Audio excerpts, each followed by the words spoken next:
익산시가 빠르면 하반기부터 결혼 축하금 1,000만 원을 지원하기로 했습니다. 20, 30대 청년 인구를 붙잡아 출생률을 높여보겠다는 취지인데요. 하지만 5, 6년 전부터 같은 지원을 하고 있는 김제시와 장수군도 큰 효과를 거두지 못하고 있어서 효과가 있겠냐는 지적이 나오고 있습니다. 하원호 기자입니다.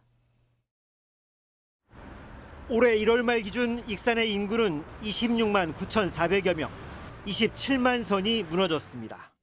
20, 30대 청년 인구가 해마다 2천여 명씩 줄다 보니 혼인 건수는 2021년 878건에서 지난해 653건으로 같은 기간 출생아 수도 1,068명에서 923명으로 가파른 내리막길을 걷고 있습니다.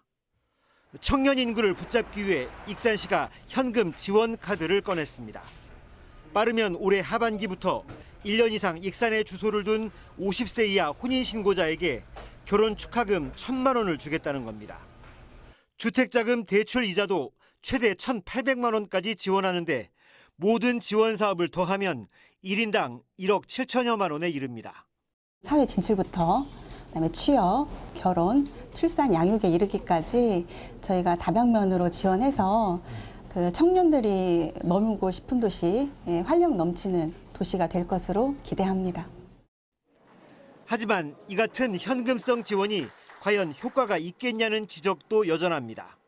30대 인구를 잡기 위한 중견기업 유치나 그에 대한 인센티브 이런 것들이 제공이 돼야만이 조금이나마 효과가 있지 않겠냐 생각을 하고요. 장수군은 2018년부터, 김제시는 2020년부터 1,000만 원씩 결혼 축하금을 지원하고 있지만 혼인신고와 출생아 수 모두 감소세를 보이고 있습니다. 경쟁이 되는 상황이 생기고 오히려 다른 지자체 인구 뺏어오기만 되면 이게 실질적으로 인구를 늘리는 효과는 없다고 보여지거든요. 가뜩이나 재정이 열악한 자치단체들이 막대한 예산을 쏟아부으면서 인근 지역의 인구를 뺏고 뺏기는 제로섬 게임을 벌이고 있는 상황. 청년 인구 유출이 출생아 수 감소로 이어지고 지역의 활력까지 떨어뜨리는 악순환의 고리를 끊기 위해서는 과감한 수도권 규제 정책이 필요하다는 지적이 나오고 있습니다.